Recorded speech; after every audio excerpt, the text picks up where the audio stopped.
venido a mi morada. Entre libremente por su propia voluntad y deje parte de la felicidad que trae. ¿El conde Drácula? Yo soy Drácula. Y le doy la bienvenida, señor Harker, a mi casa. Pase. A veces la realidad, o casi siempre la realidad, supera cualquier ficción. Es un lema de este programa. Bram Stoker, un humilde escritor, dicen sus biógrafos que acabó sus días de una forma un tanto misteriosa. Había escrito un libro que le dio fama, dinero, lo que nunca esperó del oficio de escribir. Era la historia transformada de un príncipe de Valaquia del siglo XV, el conde Vlad Draculea, lo que es lo mismo, Endacio, el hijo del diablo. Bram Stoker, Strigoyu. Strigoyu significa en rumano vampiro, el no muerto.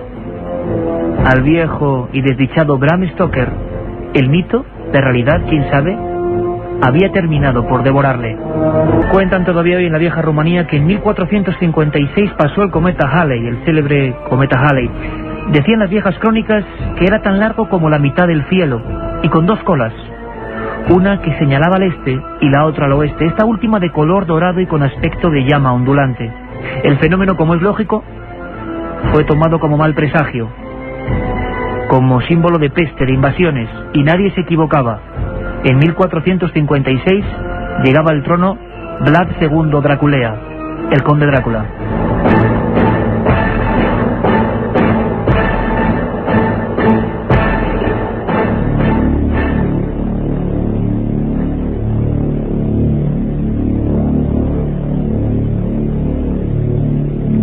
Se ha hecho la penumbra en este estudio 1, somos Milenio 3, no hace falta decirlo. Y tenemos 2 horas por delante absolutamente apasionantes. Siempre lo digo, sinceramente, pero creo que hoy más que nunca, porque habéis sido vosotros, los oyentes, los que habéis elegido 4 biografías con misterio. Nos ha gustado tanto esta fórmula que es muy probable que de vez en cuando la programación, el fútbol, nuestros compañeros lo permitan, hoy por ejemplo no había liga de fútbol, hagamos eso, biografías, pero biografías de una forma distinta. Biografías sintiéndolas, viéndolas, viajando por ellas, con documentos, con testimonios, recuperando a veces el sonido de viejas películas. Hoy tenemos 4 personajes que, bueno, yo creo que mejor ir desgranándolos poco a poco, que sean un poquito de sorpresa. Lo hicisteis vosotros, a través de nuestra vía de contacto directa, el 7640. Hicimos ayer un recuento y nos quedamos sorprendidos.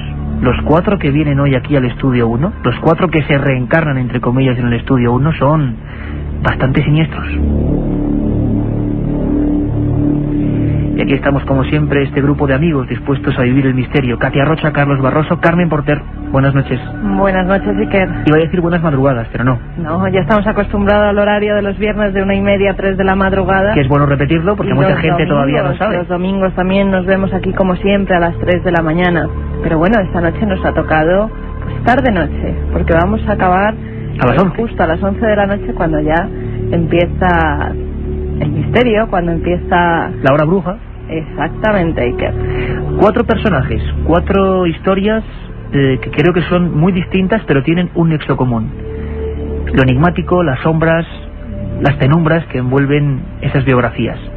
El conde Drácula, ni más ni menos, va a ser la primera de ellas. Les aseguro emociones fuertes, ese lema que siempre decimos. Bram Stoker, con su Drácula, se quedó corto. Y qué mejor compañía, porque además van a estar un montón de amigos, expertos en el mundo de la conspiración, viajeros que han estado en estos lugares persiguiendo el mito y la realidad. Vamos a tener a catedráticos e historiadores. Yo creo que va a ser un viaje absolutamente distinto. Y encima, con Juan Carlos Ingelmo y don Antonio Bravo en la nave del misterio. Mejor compañía, imposible. Un viaje en busca del misterio. Milenio 3, en la SER.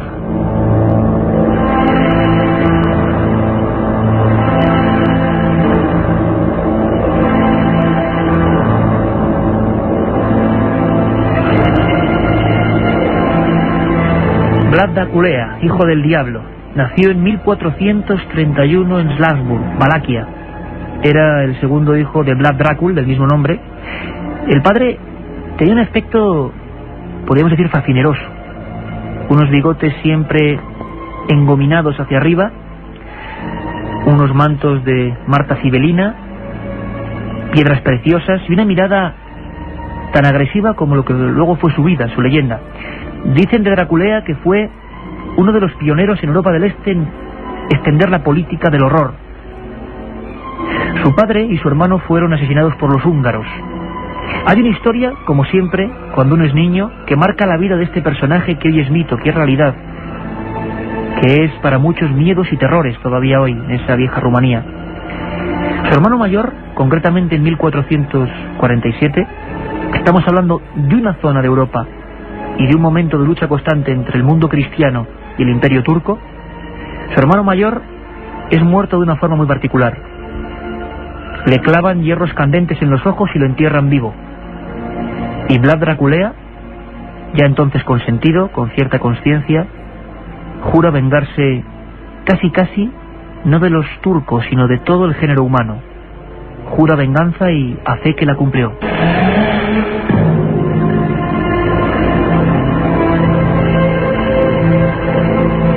Llegó al poder y lo abandonó varias veces. Fue secuestrado, encarcelado, le mandaron sicarios y asesinos y nunca pudieron acabar con él. Era una especie de Rasputín, otro de esos personajes que seguro que viene algún día por aquí. Parecía inmortal. ¿De dónde viene su fama? ¿Por qué se relaciona Drácula con el chupasangres que nos contaba Bram Stoker? Vamos a descubrirlo hoy. Vamos a descubrirlo además, como siempre, con vuestra ayuda. Tenemos esa vía de contacto, Carmen, y decir que a partir de ya pueden empezar a hacer preguntas sobre este y los próximos personajes. Vamos a decir el siguiente nada más. Después de Drácula nos va a visitar otro ilustre, otro enigma, Jack el Destripador. Tenemos esa vía de contacto que repetimos porque no es nuestra audiencia habitual hoy, Carmen, este sábado de 9 a 11, cuéntanos. Pues sí, para mandarnos sus preguntas, sus cuestiones sobre los personajes que vamos a tratar, tienen que coger su teléfono móvil y marcar el 7640, palabra clave milenio, espacio y el texto que los oyentes quieran. 7640, palabra clave milenio, espacio y el texto que los oyentes quieran. Preguntas sobre estos personajes, sobre otros que tenéis que seguir proponiendo, cuáles merecen la pena realmente para dedicarles programas especiales, y además, por supuesto, preguntas a los invitados que van a ir pasando durante estas 2 horas por el estudio 1 de la cadena SER. Tenemos 3 amigos importantes, 3 libros importantes y, por supuesto, como siempre, al final, tanto Katia Rocha como Carmen Porter darán los ganadores de 3 obras, creo que esenciales para comprender este tipo de personajes. Una de ellas, Editorial Planeta, César Vidal, Nuevos enigmas históricos al descubierto. César Vidal, que estará dentro de unos minutos con nosotros. Como no, un buen amigo, un compañero de este programa, Santiago Camacho, el rey de la conspiración, el que cada madrugada de domingo extrae tantos temas que no nos contaron bien. 20 grandes conspiraciones de la historia, un libro que además está arrasando en España y en Argentina, editorial La Esfera de los Libros. Y también además, por si era poco, al final del programa, en la última recta, hablaremos del enigma nazi, con José Lesta, el secreto esotérico del Tercer Reich. Y creo que ya vais imaginando cuáles van a ser los personajes. Enigma nazi, 20 grandes conspiraciones de la historia y nuevos enigmas históricos al descubierto. A partir de ya, por supuesto, al final del programa el sorteo y estos 3 libros, porque aquí siempre fomentamos la lectura, la investigación y, cómo no, la búsqueda. Un viaje en busca del misterio. Milenio 3, en la SER.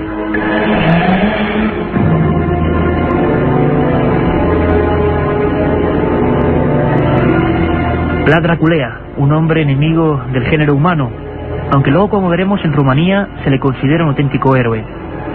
Llegó al trono y convirtió Valaquia en un fortín. Los turcos, con un ejército 1000 veces superior, no podían hacerle frente. Quizá porque utilizó por vez primera el terror psicológico. Cuentan algunas crónicas muy detalladas cómo algunos guerreros se aproximaban a aquel sitio, a su castillo de Sigisoara, y observaban la siguiente escena.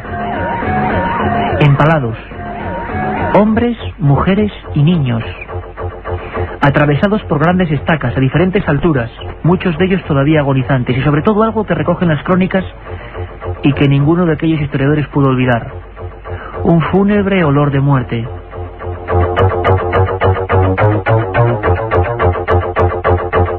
Vlad Draculea, hijo de la Orden del Dragón. Su padre era uno de los patriarcas de la Orden del Dragón. Dicen que una orden ultracatólica, ultrarreligiosa, que intentaba hacer frente, enarbolando el cristianismo, al enemigo del Islam en aquella época, a los turcos. Lo cierto es que con el tiempo solo nos queda de él un retrato que se guarda muy cerca de Innsbruck, en Austria. Según parece, Vlad Draculea, en su enajenación, en su esquizofrenia, nunca lo sabremos bien, se convirtió en el empalador. Fue su método habitual y su particular tortura. De ahí le viene el sobrenombre con el que ha llegado hasta nuestros días, Vlad Tepes. Tepes, el que empala.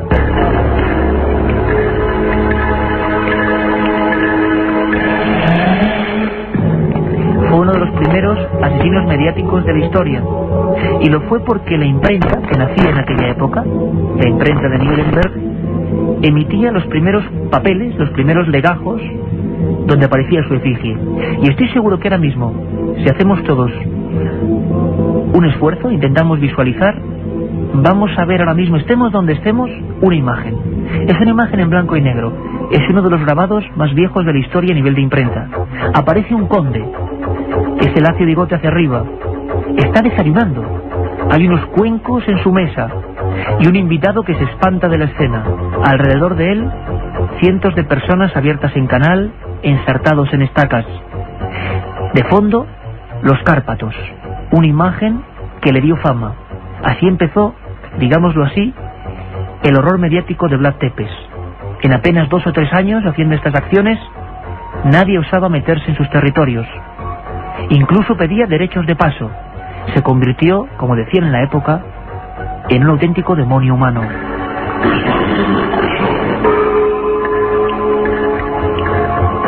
¿Y cómo gobernaba Vlad Tepes? ¿Cómo era el día a día en su región? ¿Por qué era tan terrible? Nos han llegado anécdotas que recogen, entre otros, nuestros amigos que iban a estar aquí con estos libros y que recogen la historia. Algunas son auténticamente increíbles, pero demostradas. Por ejemplo, era un hombre que odiaba a todo lo que no fuese productivo en la sociedad. Hacia 1457 hace una gran fiesta. Una fiesta en su castillo de Sigisoara. Todavía está ahí. Y esta noche lo vamos a visitar. En esa gran fiesta invitó a todos los mendigos, tullidos, pedigüeños. Los invitó a todos y les dio grandes manjares, copas de buen vino. Hizo que pisaran alfombras que jamás sus ojos habían visto. Y en un momento dado, el propio príncipe Vlad bajó las escaleras de su fortificación. Bajó y dijo lo siguiente: qué gusto da vivir así, ¿verdad? Obviamente todos le respondieron que sí. Vlad Tepes, el empalador, dijo: yo puedo hacer que esto sea vuestro modo de vida, o más bien, que ya no tengáis ninguna preocupación más, que este valle de lágrimas quede muy lejano. Todos aplaudieron a rabiar. Acto seguido, tapiaron las puertas de Sigisoara y prendieron fuego. Dicen que murieron 3.600 personas. Y parece que es rotundamente cierto que desayunaba viendo agonizar a sus enemigos. A veces bosques humanos, personas que se retorcían. El método de empalamiento era terrible. Y perseguía sobre todo el adulterio. Era un hombre ultracristiano que no permitía que la mujer fuese adúltera. Las acusadas de ello eran empaladas, y muchas veces las que habían tenido hijos fuera del matrimonio, hay crónicas concretas de ello, eran empaladas, y encima en su cabeza también empalados los niños, sea cual fuese la edad que tuvieran.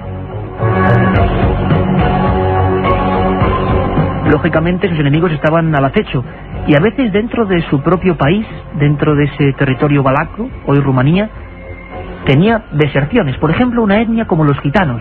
Los gitanos siempre, viviendo su vida, haciendo un mundo errante de un lado a otro, se negaban a entrar en el ejército de Vlad Tepes. La forma de convencerles fue sencilla. Cogió a los 3 más valerosos delante de las principales tribus gitanas. Esto ocurría en 1460. Delante de sus ojos, con total impunidad, como hacían las cosas, asó a esos 3 líderes gitanos. Los asó y hizo que los compañeros se los comieran.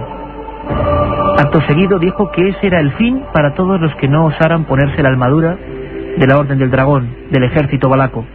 Obviamente, todos los gitanos fueron inmediatamente convencidos.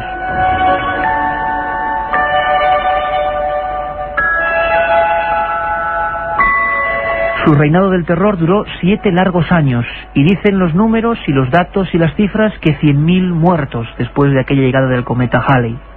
Impuso, como decíamos, una política del miedo, instauró nuevas torturas y creía que los ladrones y los comerciantes que engañaban eran su principal enemigo. Lo de cortar las manos, la ley del talión le quedaba corto. Directamente los empalaba si en las cuentas fallaba una sola moneda. Eso es lo que dice la historia. Incluso de ahí viene quizá la fama de vampiro, la fama de querer ser inmortal. Tenía un gran trance, tenía un gran tormento con la vida después de la vida. Como era profundamente cristiano, le atormentaba que iba a ser de él cuando lo enterrasen. Lo cierto es que parece ser que intentó, con viejas creencias, absorber sangre de sus enemigos para traspasar el poder. ¿Cómo lo hacía? Cuando capturaba a algún general, a algún importante personaje de la contra, lo empalaba y la sangre que iba cayendo se la recogían en cazos y le iba ingiriendo como un líquido de fuerza, como un elixir que, dándole la razón, le hacía casi invencible.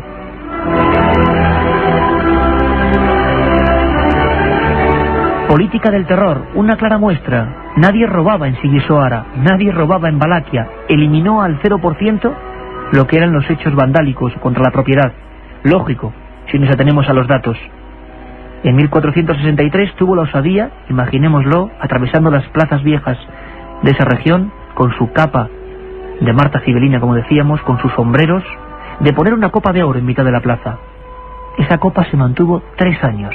La gente podía beber de ella, pero hay quien osara robarla.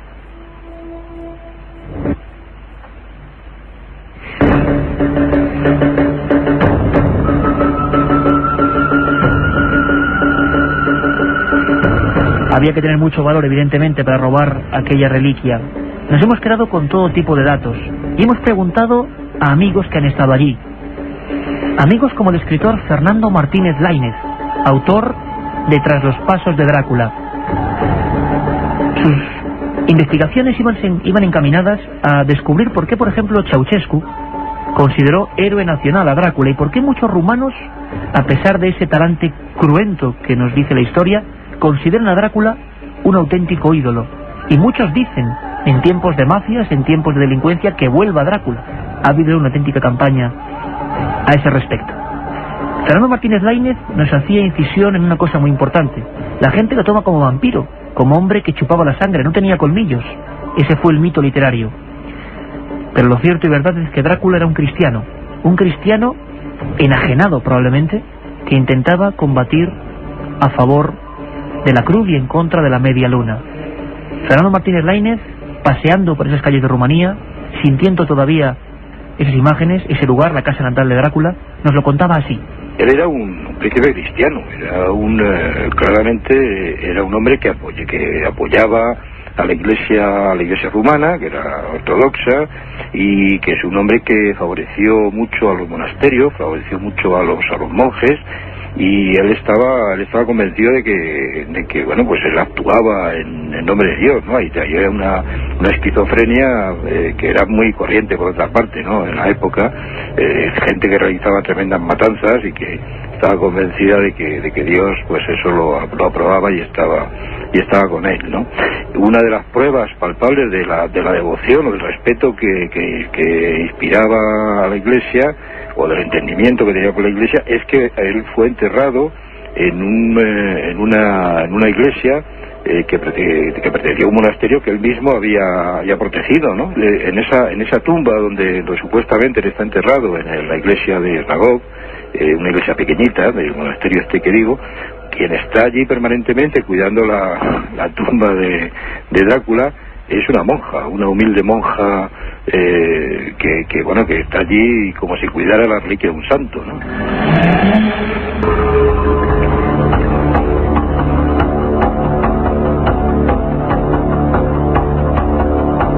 Una tumba en Sigisoara. Las investigaciones, historiadoras como Miranda Twice, dicen que en 1931 se excavó en esa tumba y que era cierta la leyenda, que allí no estaba realmente Vlad Draculea. También existe la misma leyenda o realidad, no lo sabemos, sobre su propio padre. Nunca se encontró su cuerpo.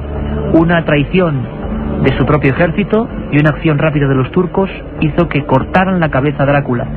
Se había rumoreado que era la única forma de vencerlo, cortarle la cabeza de un tajo, y esa cabeza fue enviada al Palacio Topkapi de Estambul, y allí la gente se arremolinaba, no podían creerlo, para comprender que el gran vampiro había sido derrotado.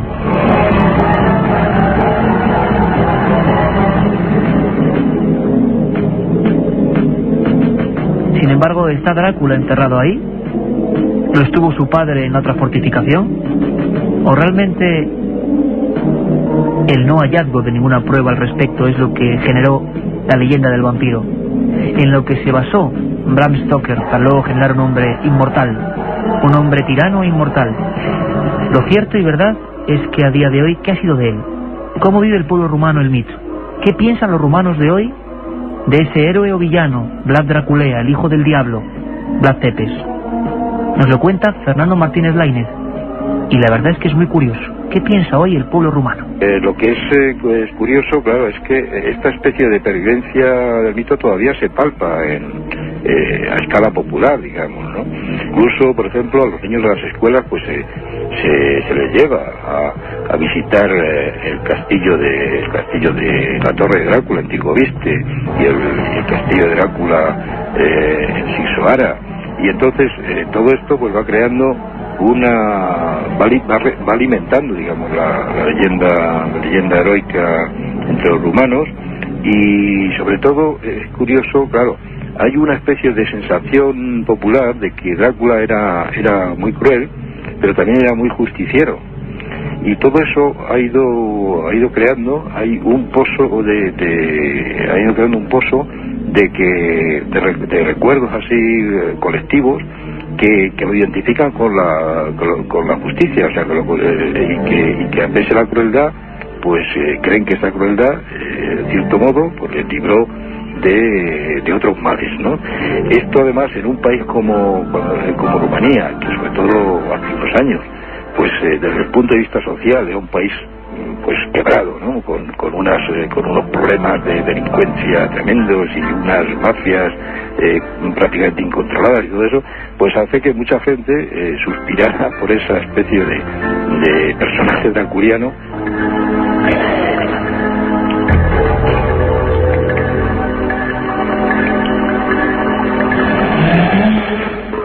Parece que algunos quieren que vuelva Vlad Tepes.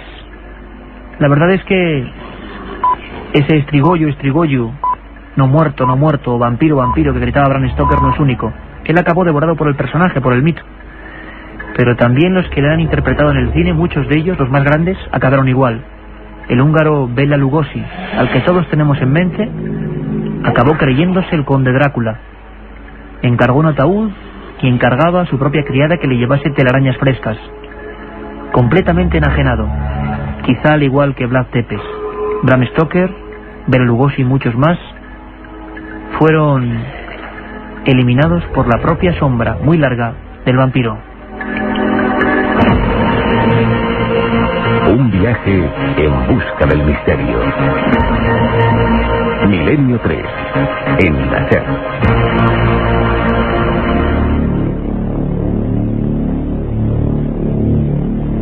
Son la 1:30, este es un programa especial de Milenio 3 con los personajes que vosotros habéis solicitado, Carmen, al 7640, incluso ya han llegado algunas preguntas, muchas sobre Drácula. La hora a las 9:30, Iker, que te has equivocado, la 1:30 es cuando hacemos de madrugada los viernes. Yo ya estaba pensando en Drácula. Además, nuevos amigos que nos escuchan hoy y nos preguntan nuestro horario. Nuestro horario es los viernes de 1:30 a 3 y como siempre también los domingos de 3 a 4 de la mañana. Están llegando muchas preguntas a este 7640, entre ellas una de Ana de Madrid que dice que Bathory era una gran consumidora de sangre humana para ser siempre joven y bella, que si tiene alguna conexión familiar con Vlad Tepes. Elizabeth Bathory, la condesa sangrienta, la Drácula femenina, bueno, pues la apuntamos para un próximo programa porque su vida fue increíble. Pero no tenía nada que ver con Drácula, con Vlad Tepes. No, vínculos personales no, era la misma zona, era Hungría, pero es que mató, si no recuerdo mal, a 650 doncellas. Más o menos al final, dentro de unos 20 minutos, vendrá aquí Katia con un montón más de preguntas. 7640, milenio. 7640, palabra clave milenio, espacio y el texto que deseen las preguntas, tanto para nosotros como para los invitados. Que ahora vamos a presentar y, bueno, y del tema que quieran, por supuesto, y lo que quieran, y planteando personajes, por favor. Vamos a ir con otro tema, porque esta ha sido una especie de introducción, ha sido uno de los temas que más nos ha cautivado, Drácula, para que os hagáis una idea de lo que se puede llegar a hacer, en el sentido de recordar personajes. En el fondo es un viaje por la historia más desconocida, y en ella han profundizado mucho nuestros amigos, y sobre todo para enfrentarse a un personaje de lo más curioso. ¿Cómo podíamos presentar a la siguiente entidad que va a venir hasta aquí y de la que nos van a hablar nuestros compañeros? A veces, como decimos, un trozo de película, una expresión, dice más que muchas palabras. Era una película reciente, Desde el infierno, interpretada por el actor Johnny Depp, que especulaba por vez primera, a nivel cinematográfico, con una teoría sorprendente sobre el criminal más famoso de todos los tiempos, por su misterio. Nos lo pedís ayer con insistencia y nos hemos puesto a trabajar en ello. Jack el Destripador. Escuchamos. Sin la menor duda, aquí hay un mensaje. En eso tiene razón. ¿En qué me equivoco? A Martha Keiram la violaron, la torturaron y la asesinaron. Una crueldad. Pero no es la primera vez que vemos algo así en el East End. Esto es metódico. Es un acto irracional, pero meticuloso y deliberado. Este asesino es algo distinto. Quisiera saber lo antes posible qué se llevó. ¿Qué? ¿A qué se refiere? ¿No se ha dado cuenta? ¿De qué? Al menos se llevó uno de sus órganos. Oh, no. En 1888, en una barriada londinense que también vamos a recorrer, andó a sus anchas Jack el Destripador. Algunos hablan incluso de colectivo Jack el Destripador, y las teorías son muchas, porque no hay ni sombra, aparentemente, del autor de estos hechos. Unos hechos que algunos vincularon incluso con la Casa Real. Tenemos a dos buenos amigos con nosotros. Uno de ellos vamos a presentarlo, pues está escuchando ya, es César Vidal, doctor en Historia, Filosofía y Teología, profesor además en diferentes universidades norteamericanas, autor, bueno, de más de 125 libros, y uno de ellos, con tremendo éxito, Nuevos enigmas históricos al descubierto, de Nostradamus a Saddam Hussein, editorial Planeta, y que hoy vamos a sortear.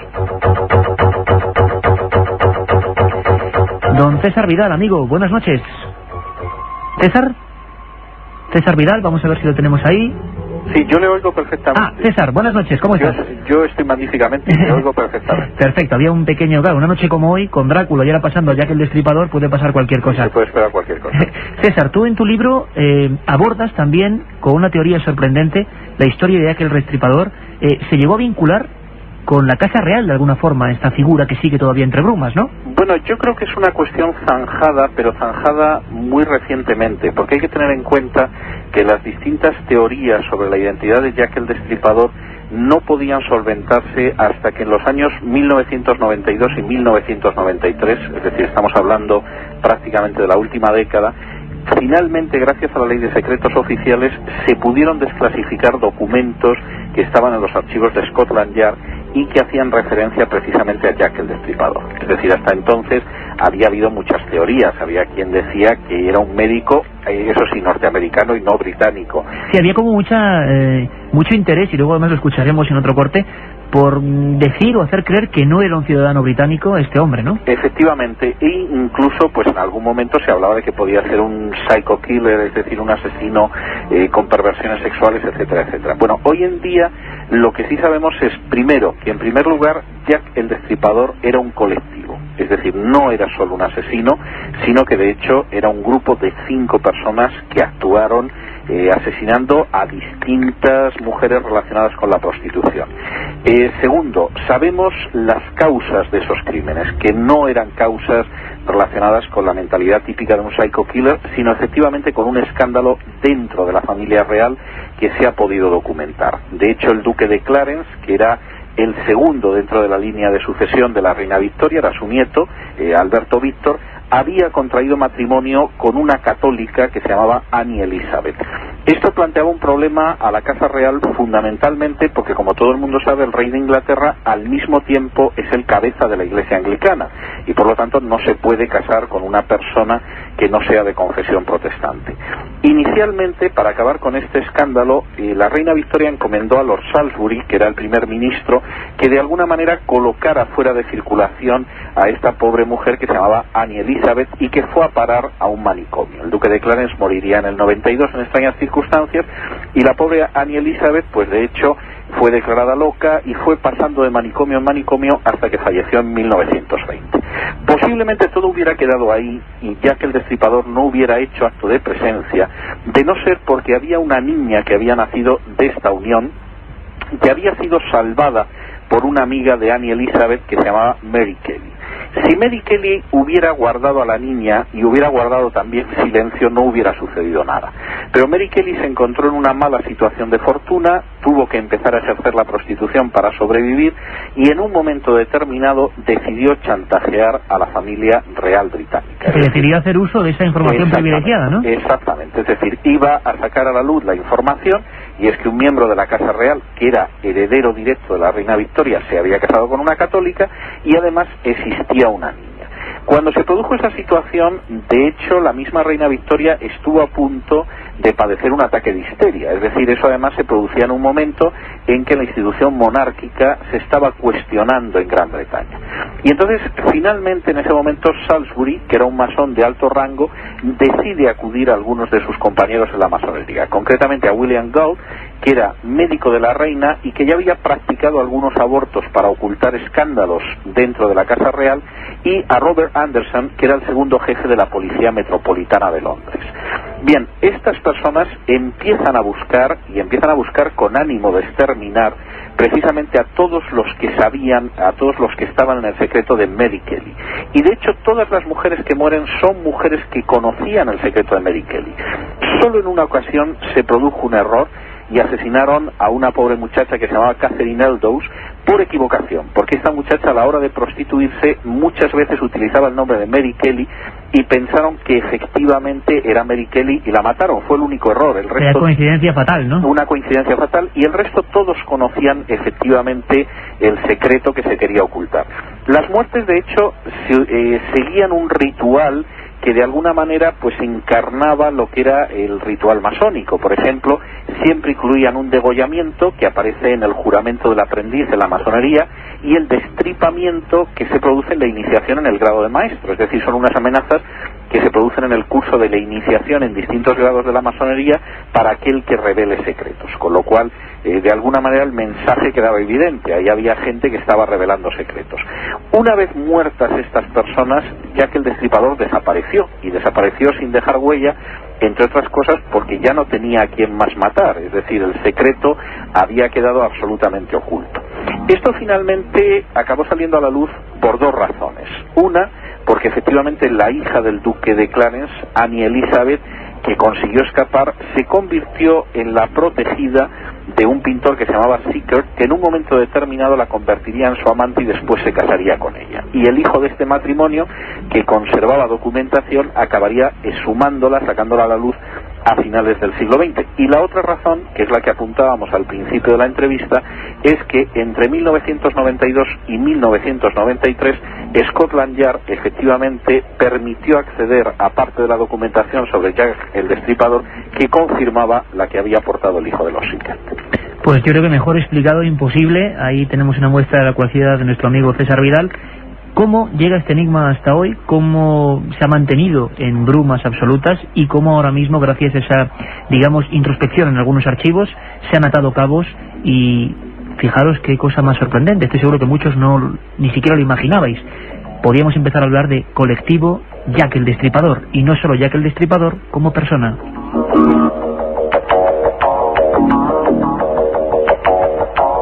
César, quizá ¿por qué este asesino podemos considerarlo el más importante de la historia? Porque su crimen hoy en día, 5 personas muertas, queda casi en mantillas comparado con otros de los tiempos modernos. ¿Por qué generó tal cantidad de inquietudes, tal cantidad de reportajes, de libros dedicados al tema. ¿Por qué en definitiva fue un crimen, utilizando la palabra de moda, tan mediático? Hombre, yo creo que una de las razones es precisamente eso, que era mediático. Es decir, los asesinos anteriores, pues desde Bruto y Casio, que mataron por ejemplo a Julio César, o algunos personajes de este tipo, pues lógicamente no tuvieron esa repercusión mediática. En el caso de Jack el Destripador sí se produce ese elemento de popularización, de miedo en algunas zonas, de especulaciones dentro de los medios de comunicación que luego van a ser comunes en otros asesinos en serie mucho peores. Pensemos el caso del estrangulador de Boston, del carnicero de Milwaukee, etcétera, etcétera. Podríamos mencionar lamentablemente muchos, ¿no? Pero yo creo que la razón fundamental es esa, la idea de que ataca a un colectivo concreto, de que no existe una posibilidad de alguna manera de pararle los pies en la manera en que está matando a personas de ese colectivo, y sobre todo que además los medios de comunicación empiezan a darle una tremenda publicidad, porque los medios de comunicación son los primeros intoxicados. Es decir, empiezan a recibir cartas presuntamente de Jack el Destripador, empiezan a hacer especulaciones, lógicamente se dejan llevar por algunas de las opiniones que hay en ese momento y facilitan enormemente que Jack el Destripador Incorporated, que casi es como podríamos llamarlo, se pueda ocultar detrás de esas columnas de humo. Don César Vidal, compañero, nuevos enigmas históricos al descubierto de Nostradamus a Saddam Hussein, Editorial Planeta. Uno tan solo de esos enigmas es quién fue Jack el Destripador. Vamos a seguir preguntándonoslo y vamos a seguir indagando, pero desde luego te mandamos un fuerte abrazo y sobre todo por la claridad y la precisión en que todos estemos pensando ya en una cosa todavía más misteriosa, un grupo de personas que mataban en busca de sellar las bocas, en busca de que se siguiese manteniendo un secreto. Muchas gracias, César. Un abrazo muy fuerte. Milenio 3, con Iker Jiménez, en la cadena SER.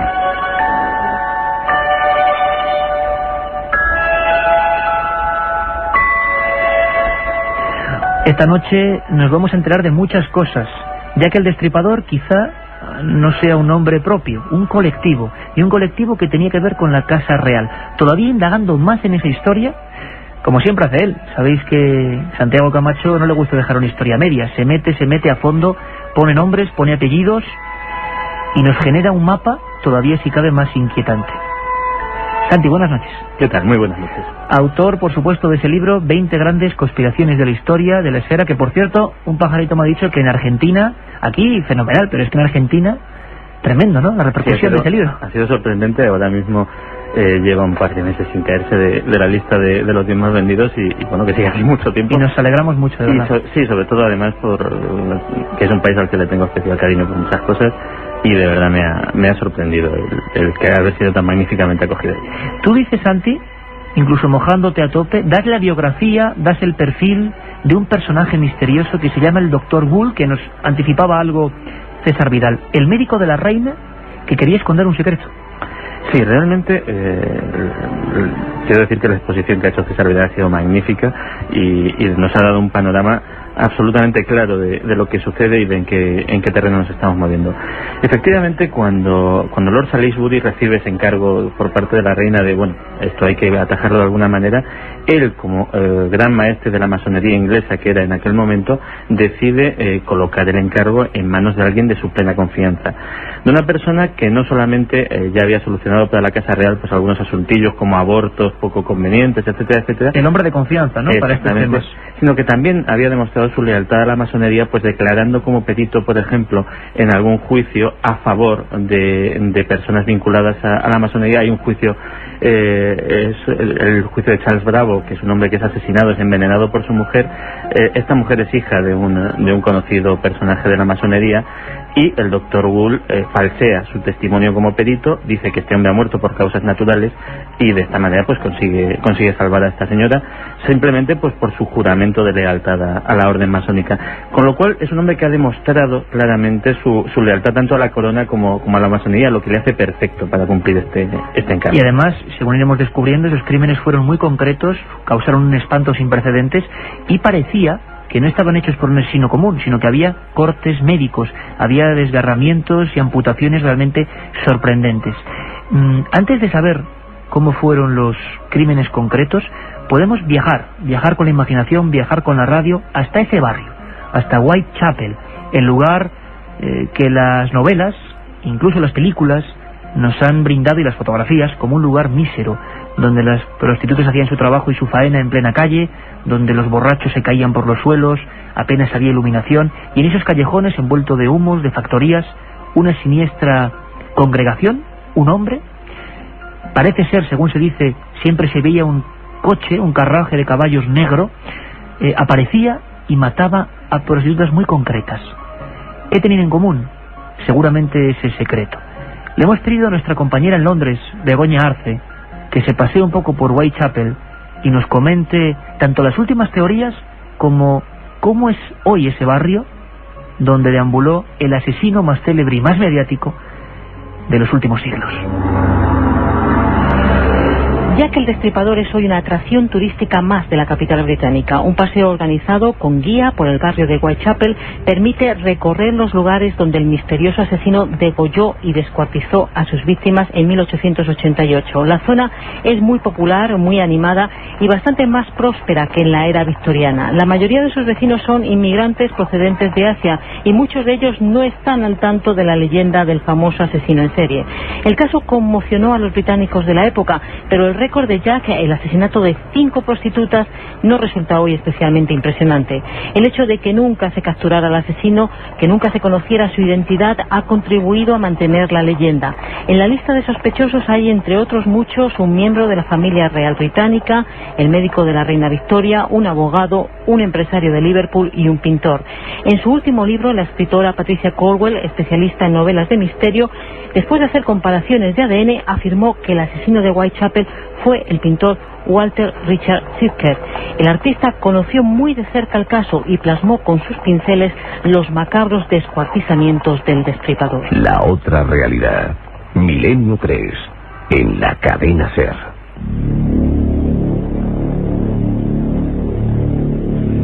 Tengo en mis manos, y como siempre digo, que suene el papel, tengo en mis manos unas fotografías espantosas, sencillamente espantosas. Son las autopsias, las imágenes de las autopsias de Mary Ann Nichols, Annie Dark Chapman, bueno, un montón. Ahora repasaremos sus vidas, que fueron las que cayeron en manos, en garras de este grupo de personas, o de esta persona que amputaba con precisión. Las imágenes de las autopsias que se publicaron en su día son francamente impresionantes. Algunas cabezas aparecen separadas del tronco, hay extracción de algunos órganos, se ven las calles en fotografías anexas de ese barrio muy miserable y los lugares, si cabe, apartados donde esta gente atacaba.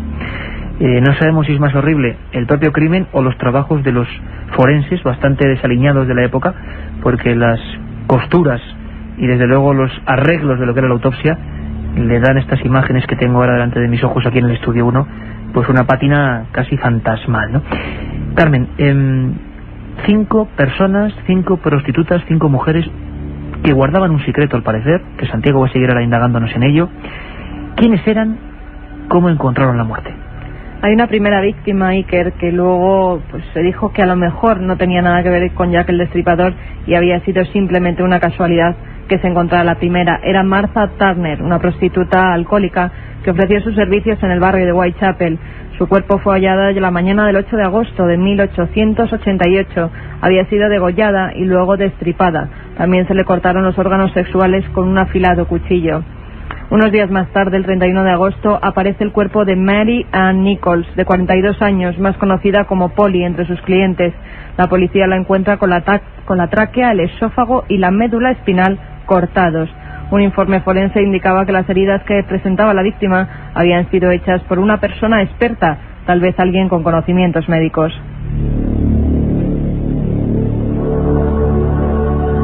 El 7 de septiembre la policía descubre en el número 29 de la calle Hatbury el cadáver de otra mujer, Annie Chapman, de 47 años. Presentaba las mismas heridas que sus compañeras. Fue en ese momento cuando el pánico se apoderó de los visitantes y habitantes del barrio Whitechapel. Es curioso porque nadie hasta el momento había podido dar una descripción de ese asesino, pero 20 días más tarde el propio criminal se dio a conocer mediante un comunicado que envía una agencia de prensa londinense en el que firmaba con el apodo de Jack the Ripper. El texto decía: odio a las prostitutas y seguiré destripándolas hasta que me canse. Iker cumplió la promesa. El 29 de octubre asesina a Elizabeth Stride y a Catherine Edowitz. Pocos días más tarde, Josh Luke, jefe de vigilancia de Whitechapel, recibía un paquete que contenía parte de un riñón de una de sus víctimas y una nota en la que aseguraba que la otra mitad se la había comido frita, como siempre la afirma Jack the Ripper.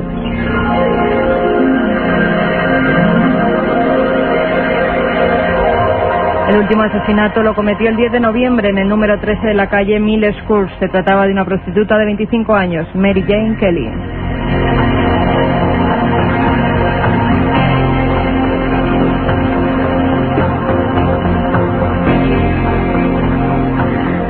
Fijaos, sin embargo, cuán larga es la sombra, igual que Drácula de Jack el Destripador, que Begoña Arce, los últimos documentos y teorías de Patricia Cornwell con ADN, dice que no era el Dr. Wool, que era ese pintor, Sickert. Es decir, a día de hoy creo que probado no hay nada, absolutamente nada, y es lo que hace que esta figura misteriosa sea, pues eso, la más enigmática de los últimos años.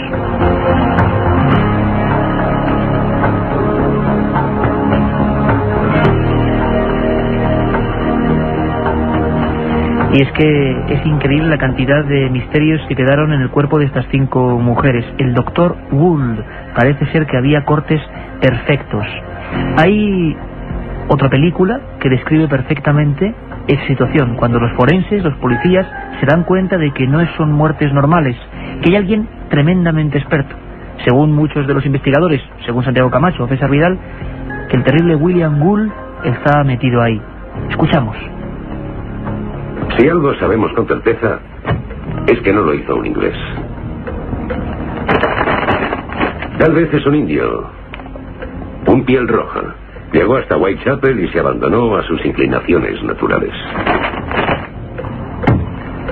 Con el debido respeto, señor, creo que quien lo hizo al menos tiene conocimientos básicos de disección. O bien es un hombre culto, un médico, por ejemplo. Un hombre culto es ridículo. Ningún hombre culto haría tal cosa.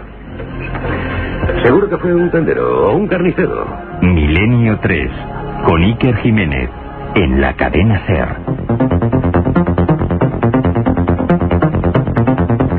Van a ser las 10:05 de la noche, una noche intensa. Vlad Draculea, su verdadera historia, Jack el Destripador.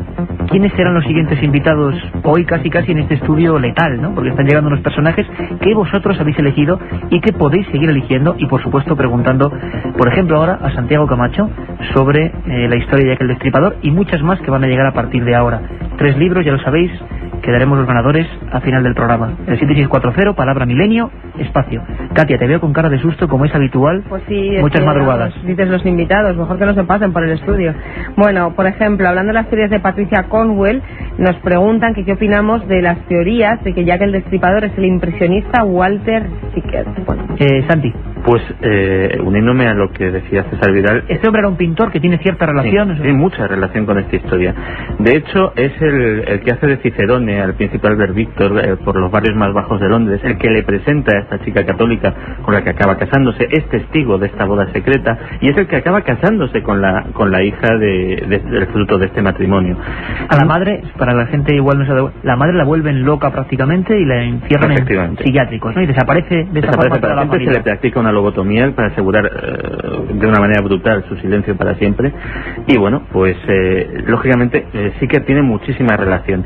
Si participó en ese colectivo Jack el Destripador o no, no lo sé. Lo que sí podemos afirmar es que el estar tan unido a toda esta historia desde luego le da boletos más que suficientes como para acabar implicado y que Patricia Cornwell pues se haya empeñado en que realmente es él el responsable directo de estos crímenes. Una de las sospechosas. Incluso Iker dice de Patricia Cornwell que hay noticia de última hora además que tiene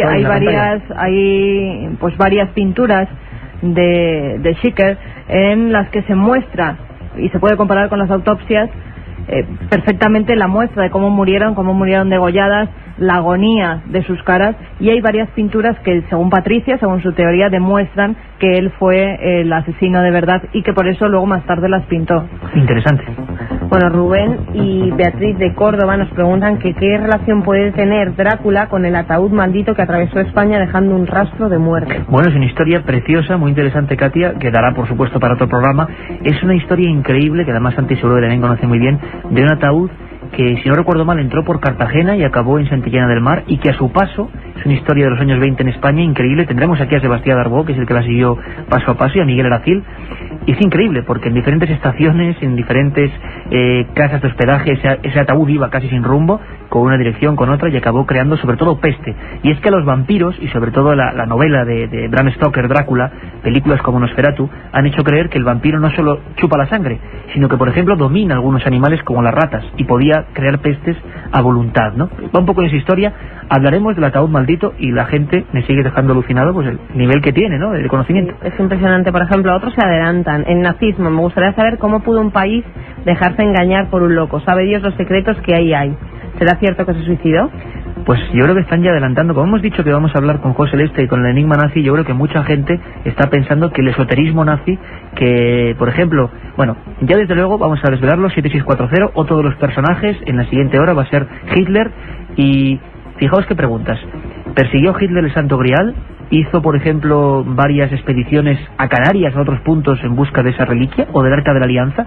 ¿Es cierto que Adolf Hitler, aparte de estar casi enloquecido con historias de la antigua Germania a nivel de leyendas, perseguía la lanza con la que mataron, o supuestamente hirieron a Jesús de Nazaret, la lanza de Longinos? Bueno, todas esas preguntas, todo lo que os inquiete, es un tema que nos habéis preguntado muchísimo sobre el esoterismo y Hitler, para la segunda parte y el 7640. También nos preguntan sobre las hazañas de Rasputín.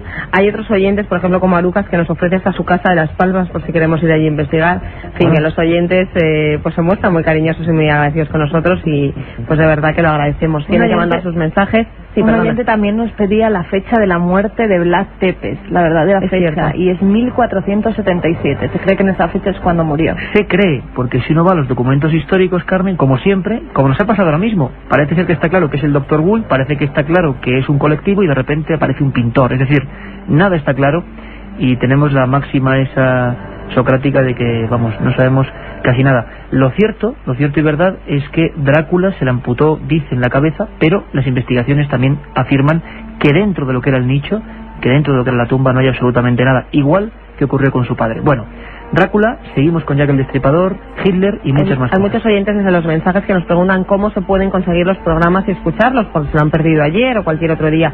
En la web www.ikerjimenez.com, allí se pueden descargar los programas. Si tardan un poquito, pues tengan paciencia, porque es que a veces se colapsa.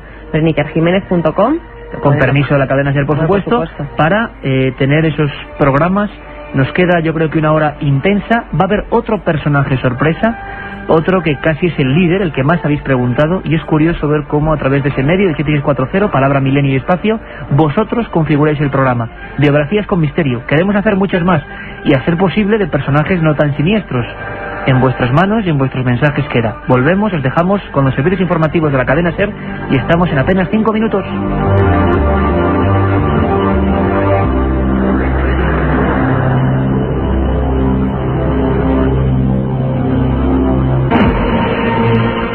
La otra realidad. Fenómenos extraños. Misterios sin resolver. Milenio 3. En la SER.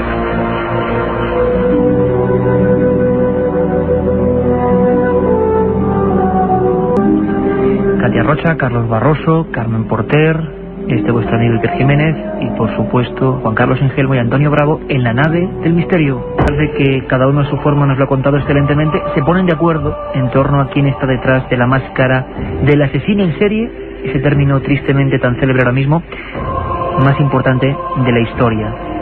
Hoy ese barrio de Whitechapel ha cambiado la cara, pero el alma no. En el alma siguen estando esas muertes incomprensibles. Tengo aquí, como decíamos antes, las fotos de algunas autopsias, y tienen el dramatismo de esas fotos de autopsia, que tienen todas, ¿no? Y sobre todo cuanto más antiguas y más rudimentarias eran las técnicas. Santiago Camacho, nuestro compañero y amigo, como sabéis, todos los domingos de madrugada, ese programa, lo advertimos, nuestro horario siempre es viernes de 1:30 después del larguero a 3, viernes 1:30 a 3, domingos de 3 a 4, y por ejemplo, de vez en cuando, especiales como este. Santiago Camacho suele aparecer en las madrugadas del domingo, junto a Nacho Ares y Historia Perdida, junto a Juanjo Benítez, junto a un montón de gente que nos suele traer sus misterios, sus píldoras llenas de misterio y de conspiración. Es autor de 20 grandes conspiraciones de la historia, editorial La Esfera de los Libros, y que por supuesto recomendamos. Ahí viene también esta historia, Jack el Destripador. Y Santi, directamente arrojándose a la piscina, dice que era Sir William Gould, el médico que apañaba las historias oscuras de la Casa Real. Santiago, buenas noches otra vez. Hola, ¿qué tal? Santi, William Gould parece ser, la historia nos cuenta, un médico. La gente puede decir, bueno, por muy efusivamente que se intentase borrar un secreto, mejor dicho, conservar ese secreto con todos los medios, es raro que un médico, que un galeno haga esto. Hay la teoría, Santiago, de que William Gould, no sé si coincidiendo con los crímenes o no, tuvo un derrame cerebral o algo que le volvió medio loco. Sí, de hecho, como habíamos dicho antes, Gould había resuelto de una manera profesional y discreta muchos asuntos potencialmente escandalosos para la familia real o para la obediencia masónica a la que pertenecía. De hecho, esa es la razón por la que efectivamente, como dijo César Vidal, hay un colectivo, pero alguien tiene que ejecutar al final. Y esa mano ejecutora parece ser que es William Gould. Lo que pasa es que con lo que no se contaba era con que para aquel entonces sí parece ser, y en eso sí coinciden hasta los biógrafos oficiales de Sir William Gould, que nada tienen que ver con la historia de Jack el Destripador ni la recogen en absoluto, que en ese momento sí tenía muy perturbadas sus facultades mentales. Algo que pudo hacer, que pudo influir en que lo que debía ser quitar de en medio de una manera fría, profesional y discreta a 4 mujeres, que luego fueron 5 por un accidente que muy bien explicó también César, de una manera sin levantar escándalos, sin suscitar ningún tipo de polémica ni atención de los medios de comunicación, se convierte en una serie de crímenes propios de un psicópata, propios de una persona muy trastornada, que sus delirios los trasplanta a esos crímenes. Porque donde vemos hasta qué punto era terrible la condición mental de la persona, de la mano ejecutora de esos crímenes, es en el último, el de Mary Kelly, precisamente, el de la persona que fue testigo material de esa boda, el de la persona que tuvo la idea de hacer ese chantaje iluso a la Casa Real. ¿Cómo fue, Santiago? Eso también extraña. ¿Cómo es que ese grupo de personas o esa persona que practicaba la prostitución en los bajos fondos de Londres decide que tiene un arma especial para chantajear a la Casa Real, ni más ni menos? Era cuando menos arriesgado, ¿no? Realmente era arriesgado. Lo que sucede también es que la situación de aquellas mujeres era desesperada. Había bandas de proxenetas que cobraban su tarifa o en dinero o en sangre. Había una pobreza de tal calibre que, por ejemplo, hacía que hubiera hoteles, por llamarlos de alguna manera, donde las mujeres dormían en bancos, atadas a bancos de madera durante toda la noche, y que, bueno... para no ocupar espacio. Para no ocupar espacio, y que por eso se les cobraba una determinada cantidad de dinero. Realmente la perspectiva de la muerte o de salir de ese infierno en vida, pues yo creo que merecía la pena el riesgo para aquellas mujeres.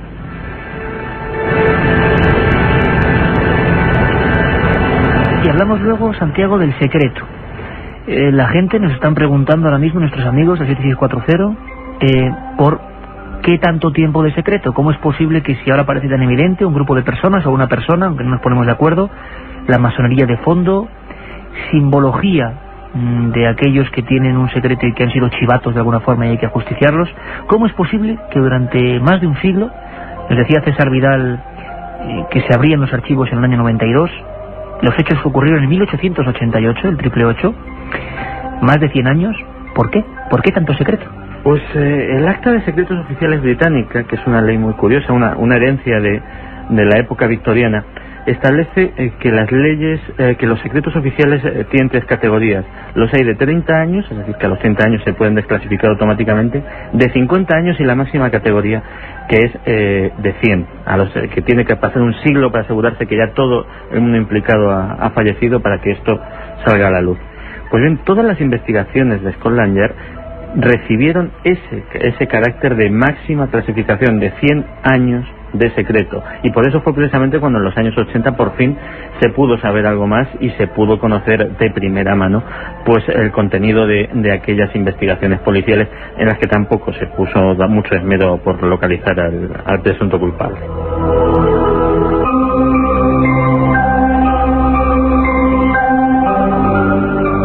Nos da la impresión de que la sombra, como decimos, la máscara de Jack el Destripador, sigue todavía demasiado oculta. Si hay un personaje, Carmen, por el que nos preguntan, además de Jack el Destripador, de Vlad Tepes hemos intentado, cada uno de ellos es un tema, hoy simplemente estamos sondeando sus vidas y quizá mostrando públicamente por qué siguen siendo iconos del misterio.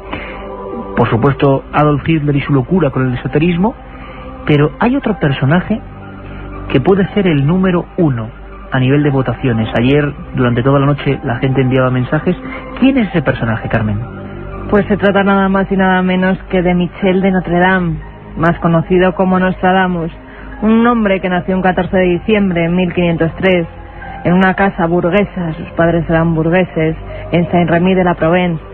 Su familia era de origen judío, era el mayor de los varones y también, pues sobre todo se le conoce por sus profecías, por esas centurias que escribió. Las centurias de Nostradamus son 12, cada una de las cuales, tal y como su nombre indica, consta de 100 cuartetas de versos, excepto la séptima, que consta de 40, y son 42 la séptima, y la 11, que tiene 2, y la 12 compuesta por 11 cuartetas.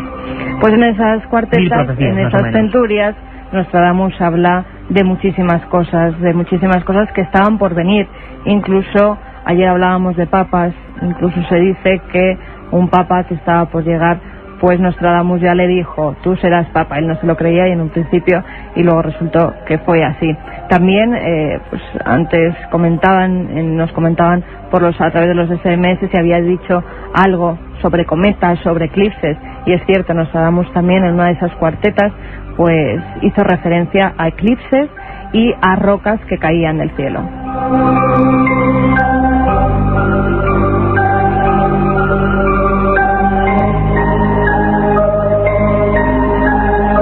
Un programa que se sumerge en el otro lado de la realidad. Milenio 3, con Iker Jiménez y todo su equipo en la SER.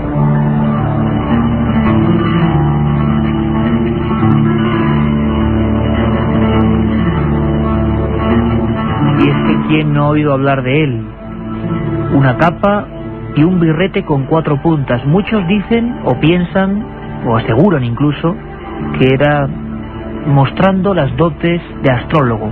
Se equivocaban, porque realmente hacían alusión a su profesión médica. Michel de Notre Dame, Nostradamus, se ha convertido sin duda en el profeta más leído del mundo, en el de más relevancia, y cada vez que ocurre algo, cualquier tragedia, cualquier catástrofe, cualquier efeméride, siempre se recurre a él. Es curioso, no lo hemos hecho adrede, lo preguntabais vosotros, pero precisamente ahora se cumplen 500 años del nacimiento de Nostradamus.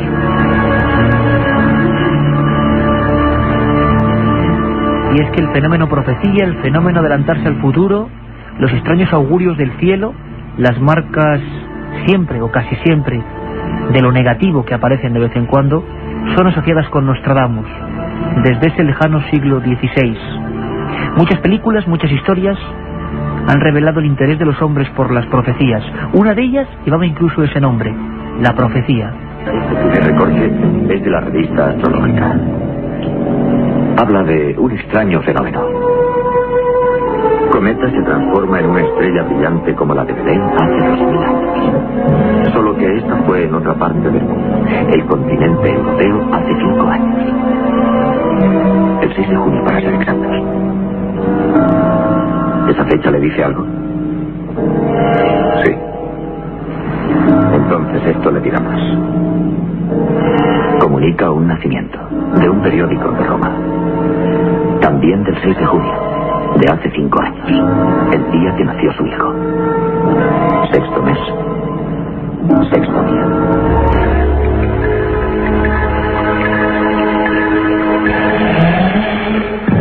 En esa película se hablaba de un niño que encarnaba el anticristo. Todos los profetas, ayer hablábamos de San Malaquías y los papas, tuvieron obsesión con esa llegada del mal. Por supuesto, Nostradamus no fue ninguna excepción. Santiago Camacho, a nivel incluso periodístico, y los que estamos aquí, los 3 ahora mismo en el estudio, hemos trabajado en diversas revistas del ramo. Es uno de los temas icónicos, uno de los asuntos, no solo las profecías, sino Nostradamus en concreto, que como 2 o 3 temas, sea el caso de Egipto y algún otro, hacen que inmediatamente la gente venda más.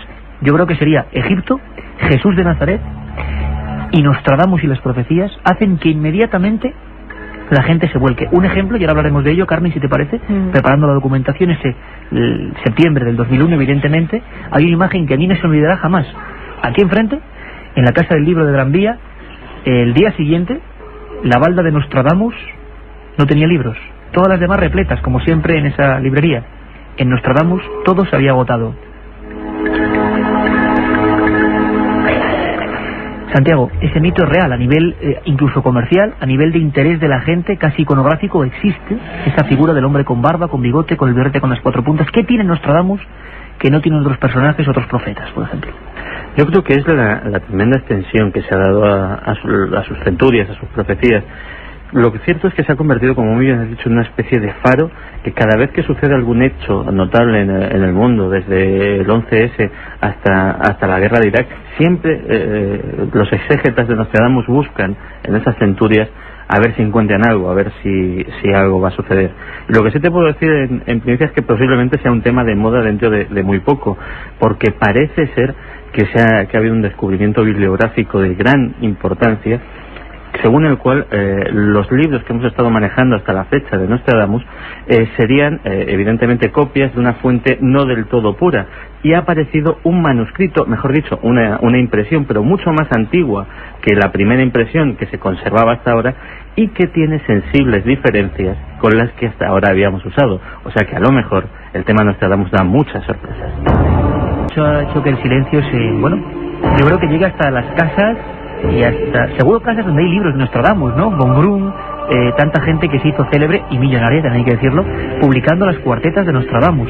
Parece ser, y es noticia de última hora, que nos cuenta nuestro amigo Santiago Camacho, que hay una impresión anterior de la primera que se tenía en cuenta para traducir estos elementos que por otro lado siempre eran bastante crípticos, ¿no? La gente coincidía en que, claro, todo puede caber dentro de una profecía de Nostradamus. 7640, palabra milenio, espacio, y yo sé que Nostradamus os interesa, preguntas sobre Nostradamus, si te parece, Santiago, enseguida las debatimos aquí. Carmen, tú personalmente tuviste una pequeña aventura, entre comillas, que no se entienda mal, con Nostradamus al día siguiente de las Torres Gemelas, ¿no?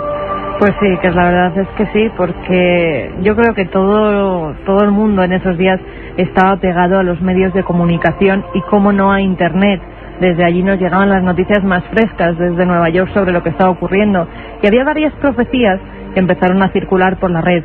Profecías que yo, pues la verdad, todas las centurias de Nostradamus no me las he leído, pero no me sonaban que fueran suyas. Uno lee, y poniendo un poco de humor, las centurias enteras de Nostradamus y acaba enfermo. Enfermo solo por lo que dice de maldades y porque son bastante ilegibles, ¿no? Y con un lenguaje muy denso, como bastante densa, sí. Pero a mí no me sonaba que el lenguaje que tenían esas profecías que circulaban por Internet fuera el que utilizó Nostradamus. Si quieres, Iker, te comento algunas de las que en esos días circulaban por la red. Una decía, la ciudad... Que abrieron telediarios incluso, ¿eh? Sí, incluso telediarios de televisiones privadas llegaron a dar como verdaderas estas profecías. Cuéntanos. Era su error, porque luego no eran tal. Ocurría hace 2 años. Una de ellas decía, la ciudad de Dios será un gran trueno, 2 hermanos rotos en 2 grandes catástrofes. Mientras la fortaleza aguante, el gran líder sucumbirá. La gran guerra comenzará cuando la gran ciudad se esté quemando.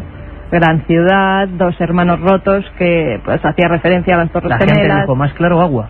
Y otra que incluso daba pues más pistas. Llegarán del cielo el aire de la destrucción. Caerán los 2 tronos gemelos. Arderá el fuego de la guerra con el fuego del caos. Los pájaros vuelven a volar y comenzará la tercera gran guerra. Y se hará en nombre de Dios.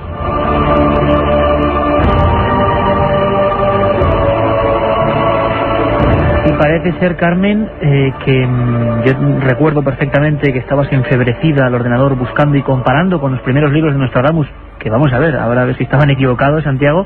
También nos gustaría debatir con la gente hasta ese punto. ¿Qué pasaría si de repente todo lo que hemos pensado de Nostradamus, que podría ser, ¿no? Sería una ironía del destino, muy digna de Nostradamus, por otro lado, estuviera equivocado? Quiere decirse, Carmen, que Internet estaba dando, o más que Internet, algunos internautas estaban dando conscientemente información que no se ajustaba a lo que escribió Nostradamus en el siglo XVI. Efectivamente, y que le estaban dando información de unas predicciones que sí es verdad que se publicaron, pero fue por un chico que precisamente estaba haciendo una tesis para descartar lo que eran todas las profecías de Nostradamus, iba en contra de Nostradamus. Quería demostrar más o menos que todo era posible, ¿no? Efectivamente, y que si él daba una predicción, como por ejemplo las que he leído, pues a lo mejor algún día acertaría. Y el caso es que acertó. Claro, esas profecías empezaron a pulular por internet y todo el mundo decía que las había escrito Nostradamus, nada más lejos de la realidad. Habían sido escritas por un chico que, si no recuerdo mal, era estadounidense y que pretendía acabar con la labor de Nostradamus y con la veracidad que tenían sus centurias en algunos temas. ¿Y cuáles eran las reales, Carmen? En ese aspecto, ¿sí que listió algunas que se parecían o no? Sí, había algunas que se parecían y las verdaderas, por ejemplo, en la Centuria 1, dicen: el nosogeo fuego del centro de la tierra hará temblar alrededores de Ciudad Nueva. Dos grandes rocas largo tiempo harán guerra, luego Aretusa enrojecerá nuevo río. O también, claro, eso puede ser... Es que se puede interpretar de muchísimas formas, eso es lo malo de las profecías. Había otra en la Ciudad Nueva: pensativo para condenar, el pájaro de presa al cielo acaba de ofrecerse, después de la victoria a los cautivos perdonar, Cremona y Mantua grandes males habrán sufrido. O sea, nada que ver con lo que abrió los telediarios y todo el mundo, pero es importante, ¿no?, el fenómeno social.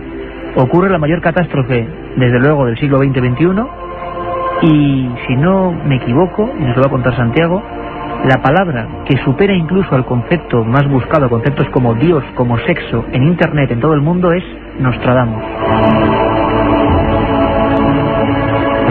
Esperamos vuestras llamadas, vuestras opiniones, y además para hacer ese debate, ¿qué opináis de Nostradamus? ¿Farsante, auténtico farsante, o se adelantó al futuro? Santiago, ¿es cierto que un medio tan frío como Internet puso Nostradamus en el número 1? Sí, de hecho, además, por aquella época yo estaba al frente de una página web, de un portal de Internet, y eso llegó a ser noticia incluso de los medios de comunicación especializados en Internet, como la revista Wired y todas estas, que en las fechas posteriores al 11S, más que torres gemelas, más que aviones, más que terroristas, la palabra que más buscaba la gente era Nostradamus. Realmente, si tenemos en cuenta la magnitud del hecho histórico que estaba sucediendo, la curiosidad de la gente que en muchas ocasiones recurría a Internet como medio de información en tiempo real, que realmente fuera lo que tenía que decir Nostradamus en ese momento, lo que más interesase al mundo. Dice muchísimo sobre este tema. Es apasionante, compañeros, meternos en un personaje como Nostradamus. Tengo que decir que, a pesar de que hemos hablado de Vlad Tepes, haremos un programa de los vampiros, por supuesto, no tiene nada que ver. Hemos hecho varios de psico-killers. A pesar de que hablemos de Nostradamus, hablaremos de profecías más veces, por supuesto. Solo son las biografías de algunos personajes que generan una magia como la que estamos viviendo, ¿no? Y sobre todo, Iker, yo creo, a raíz de lo que decía Santi, es verdad que la gente enseguida recurrió a las profecías. Cuando hay un gran desastre, se recurre a ver qué han dicho nuestros antepasados, los profetas. Y la gente en realidad tenía miedo. Yo me decidí a hacer este artículo precisamente por eso, porque a mí me estaban escribiendo desde Internet personas que realmente tenían miedo. Esto ya estaba escrito, busca algo más a ver si nos tratamos. Ese artículo que hiciste, que fue el primero que refutaba en España las profecías, y hay que decirlo, y fue así, se publicó a las horas de esa misma noche, y tuvimos miles de visitas. Estaba hecho para el portal, amigo de este programa, para ikerjimenez.com. Se llamaba, mira, lo tienes aquí, Carmen, ya estaba escrito, y hacíamos una biografía de Nostradamus, y nos dimos cuenta de que de todo el mundo, hasta Hungría, Ucrania, gente que claro, no leía el castellano, estaban entrando simplemente tras la búsqueda en el árbol de Nostradamus. Carmen, si me permites, Santiago, vamos a ver qué nos cuenta, y seguimos viajando por el mundo, José María Patiño desde Francia, porque ha coincidido, yo no creo en la casualidad, que hacemos este programa y se celebra el quinto centenario de la muerte, del nacimiento, 1503 creo que es, ¿no? 1503, el nacimiento, no la muerte, de Michel de Nostradamus. ¿Qué ha pasado en su pueblo? Hay un pueblo donde él nació. ¿Qué piensa la gente?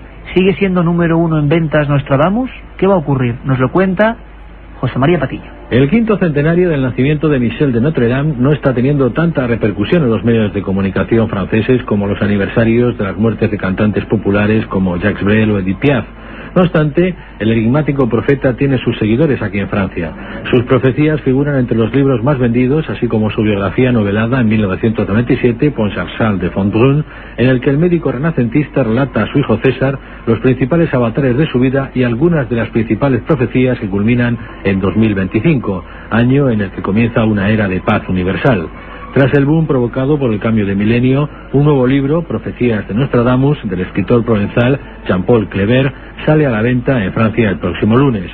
Tan significativo aniversario no ha pasado tampoco en vano. La localidad que le vio nacer, Saint-Remy-de-Provence, desarrolla una serie de actividades desde la pasada primavera y estos días todavía acoge la exposición sobre el contexto histórico en el que desarrolló su trabajo Nostradamus. Nacido el 14 de diciembre de 1503, Michel de Notre Dame sintió mucho apego hacia sus abuelos, Jean de Saint-Remy y Pierre de Notre Dame, ambos médicos del rey Renato y de su hijo duque de Calabria y Lorena, quienes le inician en la medicina y en la astrología.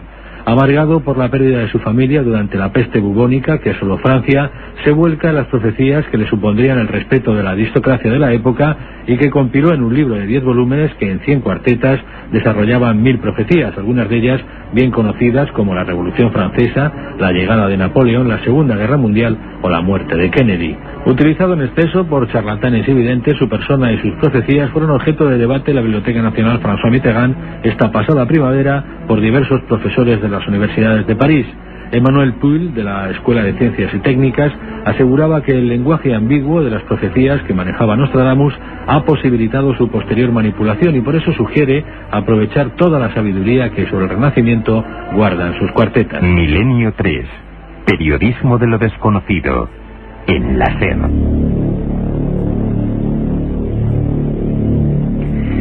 Nostradamus. Y es que cuando se dice este nombre lo hablábamos a nivel de prensa, de papel. También en internet, como hemos dicho también, se disparan todas las alarmas. Y es que ya está aquí Katia Rocha con un montón de preguntas, muchas de ellas de Nostradamus y muchas de Hitler, ¿verdad, Katia? Sí, es impresionante lo que preguntan los oyentes por Nostradamus y por Hitler, se ve que interesa mucho el tema. Recordamos que sorteamos 3 libros a los que nos envíen los mensajes al 7640, palabra clave milenio, y el texto que nos quieran poner. Uno de ellos es el de César Vidal, Nuevos enigmas históricos al descubierto, editado por Planeta. El enigma nazi de José Lesta es otro de los libros que vamos a regalar dentro de la colección El Archivo del Misterio, editado por EDAP. Y el otro libro que sorteamos es Santiago Camacho, 20 grandes conspiraciones de la historia, editado por La Esfera de los Libros. Preguntas de Nostradamus. Vamos allá, Katia. José Manuel, os sigo desde el primer programa. Me gustaría saber si Nostradamus dice algo del Papa y si el siguiente será ya el último. ¿Sabéis algo? Al respecto es Malaquías, parece el que tiene más... Sí, Malaquías es realmente el experto en Papa. Nostradamus, lo que está acertando últimamente, que parecía muy lejos, era cuando hacía referencias a una gran conflagración entre Oriente y Occidente, que en los años 70, 80, 90, la gente decía, bueno, esto ya, pues porque él estaba un poco obsesionado con los musulmanes y tal. Y mira por dónde va a resultar que sí. Lo bueno que tiene es que señalaba que el rey de España tendría un gran papel en esa contienda como mediador y como persona de conciliación.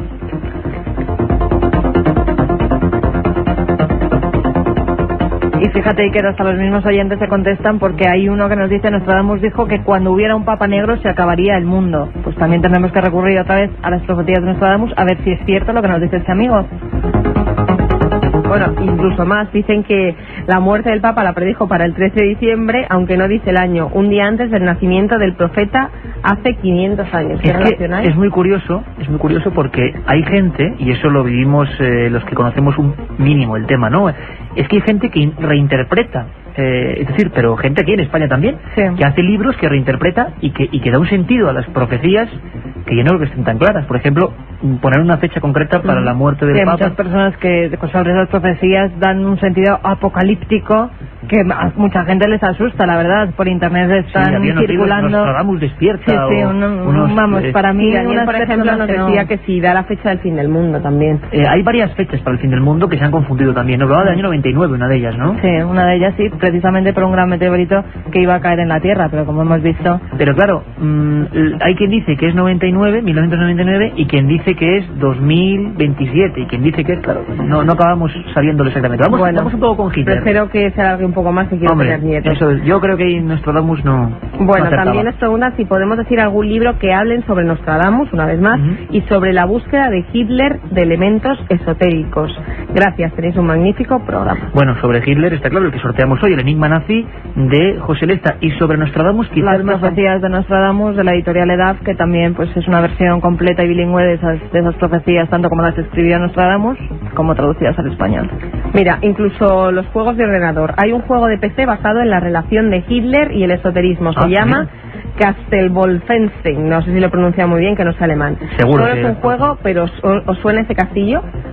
Pues yo ahora mismo no, lo hay que preguntarle a José Lesta cuando esté en Radio Coruña, ¿verdad? O sea, juegos de ordenador que tienen que ver con Hitler y el esoterismo, y es que parece ser que esa unión es absoluta y total. Bueno, pues seguimos 7640, Katia, que sigan preguntando sobre Hitler, y por favor no se olvidéis de una cosa, dentro de no mucho haremos otro programa con biografías, que nos digan sus personajes, ¿no? Están, claro. Te voy a decir yo una que sea bonita. Hombre. Venga. Hasta luego.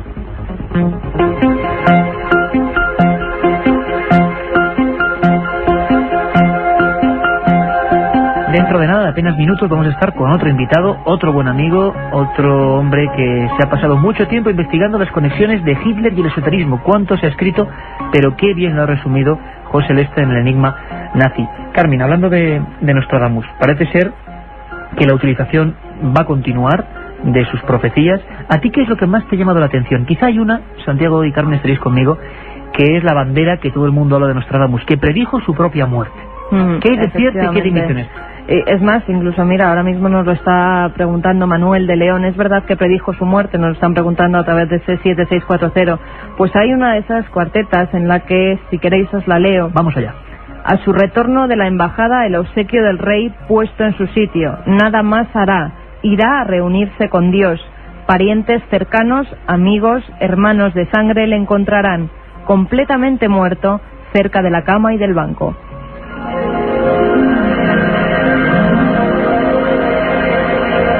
Pues efectivamente, Iker, así se le encontró a Nostradamus en el año 1566, cuando él muere. Se le encuentra de esta forma, estaba entre su cama y un banco que había en el dormitorio, y era la manera que tenía, pues, aunque muchos autores han dicho que esto no es verdad. César Vidal es uno de ellos, y dice que no acertó, que este profeta, por no acertar ni su propia muerte, porque él dice que en la profecía que iba a morir en 1567, y justo esto se produce 17 meses antes de su muerte. Bueno, tampoco hay teorías ahí, para ¿no? todo.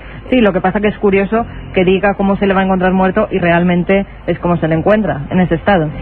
Nostradamus, que sigue siendo un bestseller, decía en el libro de Von Brunn en Francia, vendió en un mes 700.000 ejemplares, y siempre se reedita, y siempre cuando hay una gran catástrofe, el inicio de una guerra, siempre la gente acude al asunto de Nostradamus. También hay gente que mantiene, como César Vidal, que simplemente fue un aprovechado de su tiempo, que coincidió en que se hizo amigo de reyes, consejero de gente muy importante. Pero claro, Santiago, habría que pensar también que un cualquiera que dice profecías o aciertan algo o no consigue esas influencias. Tendría que ir demostrando algo. ¿Tú qué opinas? Yo creo que realmente algo tenía que tener. Los poderosos siempre les ha gustado rodearse de sus augures, de sus adivinos particulares. De hecho, el personaje del que vamos a hablar dentro de un ratito, Hitler, tenía el suyo, tenía a Erich Hanussen, el mago de los guantes verdes, que también murió en el mago de los guantes verdes. El mago de los guantes verdes. Un personaje que merecía programa aparte, porque de verdad es fascinante. Y de hecho, pues por ejemplo, este hombre tampoco era un charlatán, predijo ni más ni menos, hay quien dice que eso fue la causa de su muerte, el incendio del Reichstag, que fue hecho por los propios nazis para culpar al Partido Comunista y así hacerse con el poder total en Alemania.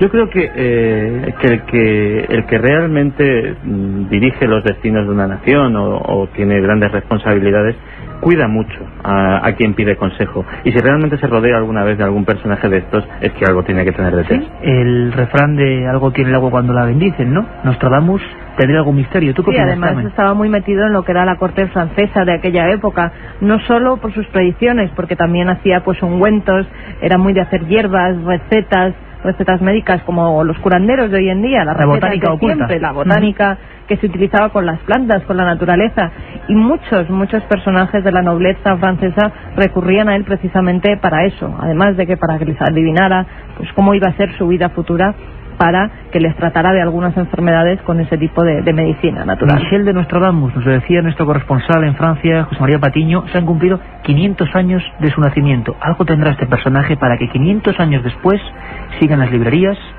siga en internet, siga en la mente de muchas personas y siga incluso, como ahora, en las ondas de la radio.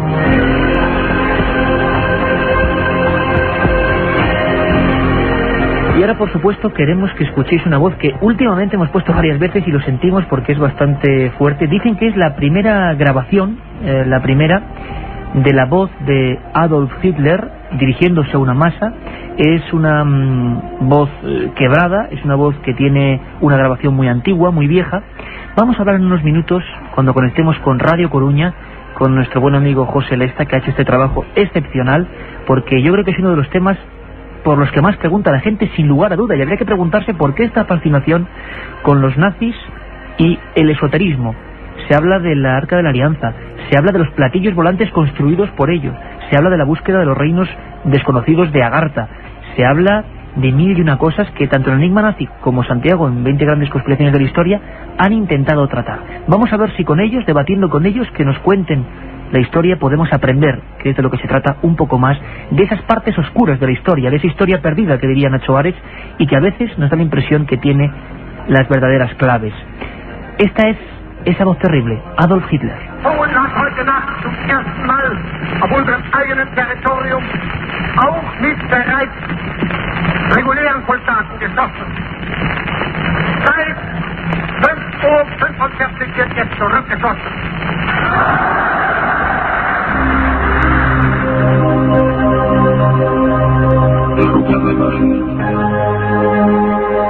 Una masa enervada y el inicio de una de las épocas terribles para el viejo continente, para Europa.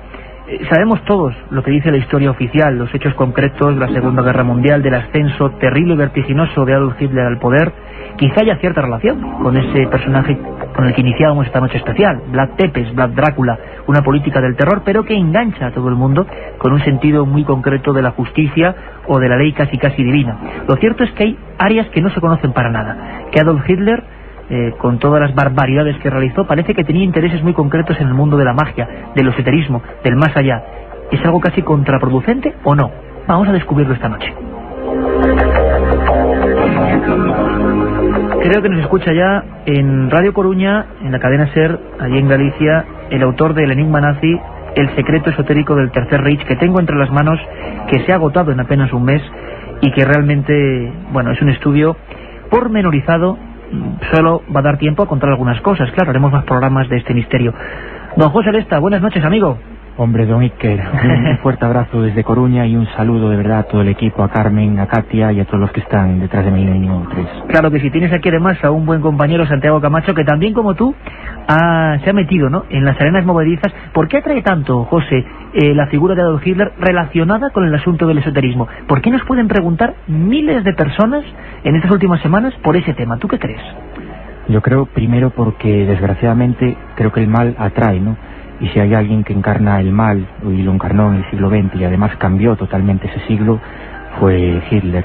Y además, por otra cualidad, yo creo que en ningún momento de la historia, como en el ascenso del nazismo al poder, se dieron de la mano esoterismo y política. Creo que es uno de los momentos más evidentes donde el misterio y donde el esoterismo, la magia, la trascendencia, el más allá, se daba de bruces con la sociedad y con la política, algo nunca visto, ¿no? Lo veíamos desde los estandartes, la propia Cruz Gamada, hasta los mítines estudiados de Nuremberg, o incluso los símbolos que llevaban en las solapas los soldados de la Wehrmacht en la Segunda Guerra Mundial. Todo estaba absolutamente estudiado y todo obedecía a un fervor de tipo místico y religioso, sin ningún tipo de duda. Yo estoy absolutamente convencido.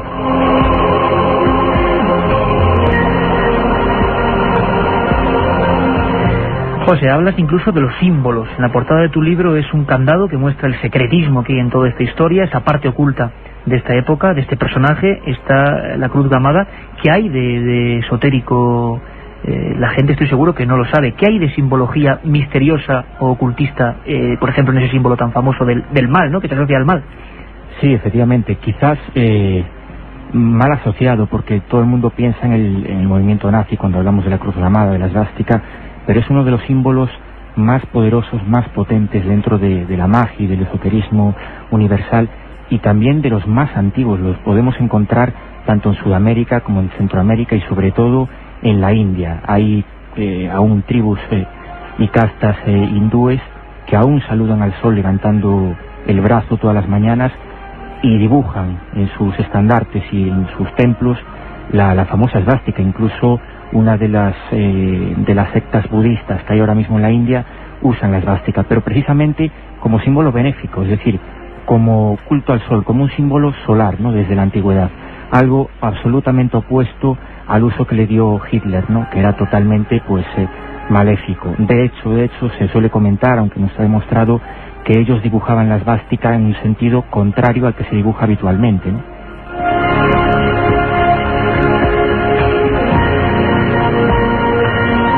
Habláis tanto José Lesta como Santiago Camacho de una sociedad secreta tremenda, la sociedad satánica Thule.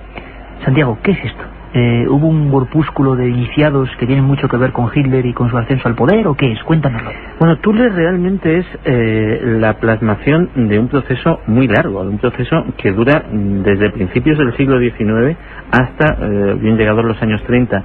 Y es un movimiento, digámoslo así, por definirlo de alguna manera, de segregación cultural, de apartar a Alemania de todo lo que ha sido la tradición judeocristiana, volver a sus raíces germanas, a sus raíces paganas, y rechazar pues todo lo que había sido impuesto por la religión católica o por el cristianismo en general.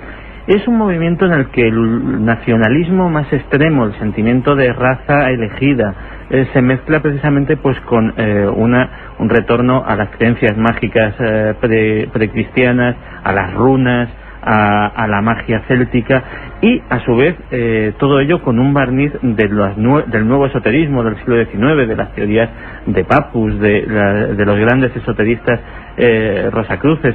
Todo eso mezclado en una coctelera da un poquito, con diferentes dosis, hay más dosis de nacionalismo, más dosis de religiones nórdicas, etcétera, etcétera, pero en diferentes dosis mezclamos todos esos ingredientes, y al final nos termina dando esa sociedad secreta, esa sociedad Thule, que termina teniendo un poder tremendo en la política alemana, incluso previa al advenimiento del Tercer Reich.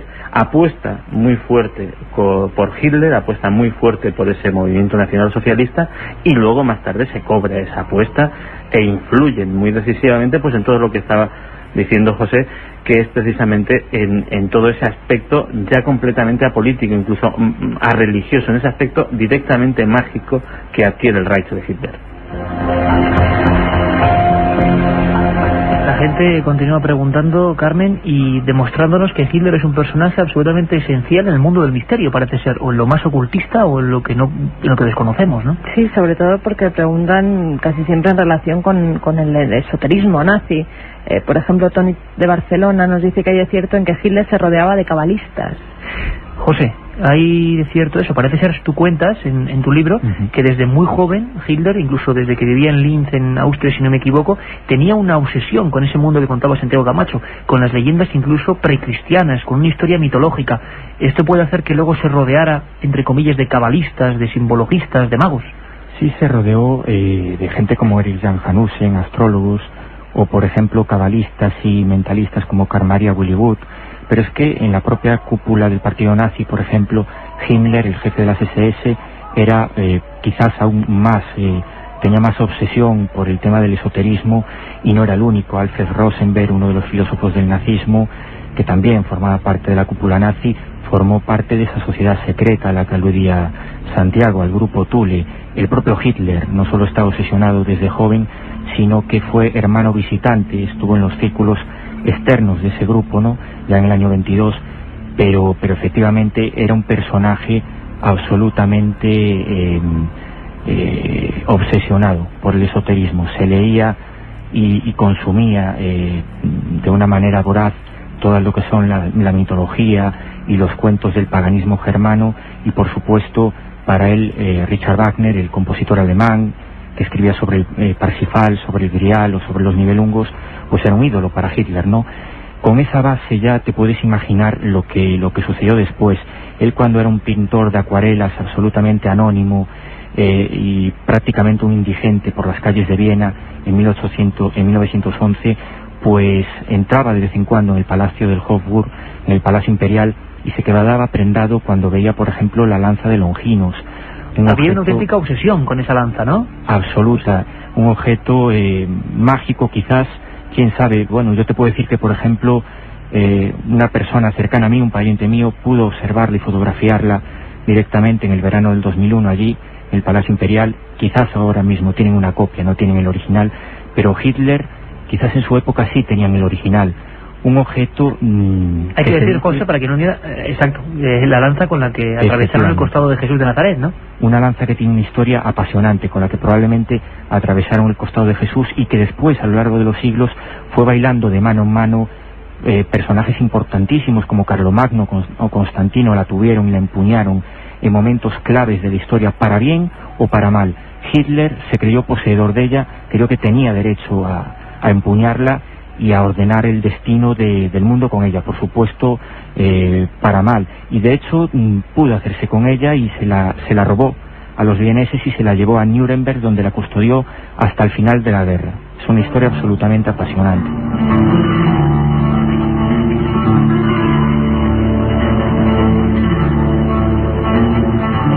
Apasionante de verdad, compañero, y espero que toda la gente lo esté sintiendo. Imaginamos esos hombres de la historia, algunos para bien y otros para mal, con la obsesión por esos objetos de poder, ¿no? ¿Por qué? ¿Por qué sería? Hay una pregunta que se está repitiendo y ahora enseguida vendrá Katia Rocha con un montón, con una batería, tanto para Santiago como para ti, José. Pero hay una pregunta, Santi, si me permites, que es interesantísima, que son las, vamos a llamarlo así, comisiones, ¿no? O viajes de los partidarios de las SS con misiones realmente alucinantes. Una de ellas, por ejemplo, la búsqueda del Arca Perdida. Y sé que es una película, pero fue real, ¿no? Sí, de hecho, cuando decía José, por ejemplo, que efectivamente una de las características de este momento histórico es que la política, lo mágico se mete en la política, no es que se meta en la política, es que se hace hasta un verdadero ministerio de la magia, la Aneherbe, que es una rama derivada de las SS, cuyo fin es precisamente dedicarse a todos los temas mágicos y esotéricos. Recopilan documentos alquímicos por toda Europa. Se van a Sudamérica a buscar, que Fernando Jiménez del Oso lo ha relatado tantas veces, el chiliwinki, el bastón de poder de los antiguos moradores precristianos. Se van a buscar el Arca de la Alianza, se vienen a España concretamente convencidos de que aquí está el Santo Grial, se busca esa lanza de Longinos y al final se obtiene con la anexión de Austria.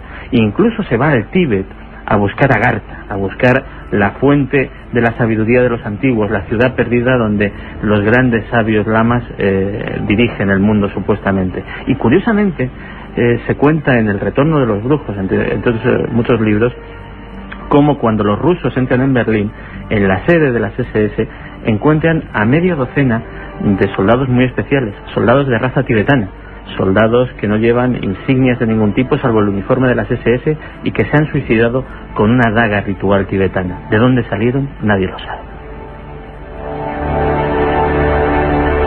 Historias francamente increíbles de esas búsquedas. José Lesta, autor del Enigma Nazi, del Archivo del Misterio y de Tereledat, ¿se sabe algo de qué posibilidades de éxito tuvieron esas comisiones? ¿Se sabe si en algunos momentos llegaron o creyeron llegar al objetivo? Hablamos de elementos, claro, tan simbólicos como el Grial, el Arca de la Alianza. Yo recuerdo en Argentina hace unos cuantos años, en uno de los lugares más desolados de Argentina, el Cerro del Uritorco, que habían estado por ahí algunos exiliados buscando detrás la senda de algunos objetos de poder, ¿no? Herminio de Oviedo nos lo preguntaba, ¿buscó Hitler el bastón de mando en Argentina? Sí, exactamente. Es increíble, o sea, designaron dinero, esfuerzo, fe en lo que ellos creían para buscar esos objetos. ¿Qué sabemos de cómo acabaron esas misiones, José? Pues mira, esa es la pregunta del millón. Sabemos que las expediciones existieron y sabemos, por ejemplo, que el bastón de mando se buscó en Argentina, que buscaron el Grial prácticamente en medio mundo, en Tenerife, en Lanzarote. Y te voy a dar quizás dos primicias. Bueno, una la comento en el libro con respecto al Arca de la Alianza. Es curioso que ahora sabemos que en España, efectivamente, como decía Santiago, intentaron generar el inicio de la búsqueda y de las excavaciones del Arca de la Alianza. Concretamente, el jefe del servicio de inteligencia nazi, Canaris, vino a Madrid, vino al Museo Arqueológico y venía con una vieja carpeta de cuero, una vieja carpeta con anotaciones. Lo custodiaron dos agentes del servicio entonces de inteligencia militar, que era nuestro servicio secreto. Esto te puedo asegurar que fue así, Iker. Y en esa carpeta, curiosamente, tenía anotadas piezas arqueológicas que los españoles trajimos en 1871 en la fragata Arapiles, directamente de Egipto, de excavaciones arqueológicas en Egipto. Bueno, pues bien, Canaris mandó fotografiar esas piezas, se las llevaron, nunca más se supo de ellas y curiosamente 2 meses más tarde, en el norte de África, en Egipto y también en Túnez, Herbert Brown comenzó las excavaciones en busca del Arca de la Alianza. Aunque parezca increíble, es así, y basada en esas piezas que están en el Museo Español. Y te cuento otra primicia que sí no sale en el libro y que me acabo de enterar pues hace 2 semanas escasas que estuve en Barcelona, precisamente por el tema del Grial, ¿no? Otro talismán, quizás el mayor talismán buscado por los nazis. Sabemos que estuvieron en Montserrat, en la montaña mágica de Cataluña, buscándolo. Sabemos que estuvo Himmler, el jefe de las SS, en el año 40, que destrozaron puertas para buscar las galerías ocultas del supuesto lago subterráneo que hay bajo la montaña mágica de Montserrat. Pero sin embargo, Iker, te puedo decir como te digo, una primicia. Existe una cinta de la persona que fue el traductor del alemán al español de Himmler en ese día, ¿no? Y esa persona, desgraciadamente, no pude dar con ella, hace un año que está muerta, pero sí supe de la existencia de esa cinta y de lo que se dice en ella, ¿no? En esa cinta él asegura, y te digo, era el traductor de Himmler, ¿no? Era uno de los sacerdotes allí. Él asegura que Himmler le preguntó 2 veces por el Grial. Su obsesión en Barcelona, en Montserrat, era no solo dar con el lago subterráneo, sino saber dónde estaba el Grial. Era una obsesión absolutamente total. Él llevaba un maletín, es curioso, ¿no? Esto es una anécdota curiosa. Llevaba un maletín con libros de Otto Rahn. Otto Rahn probablemente era el mayor especialista del Grial dentro de las SS, y además en ese maletín parece ser que iban mapas con la Montserrat oculta, con la Montserrat de las galerías, de los túneles.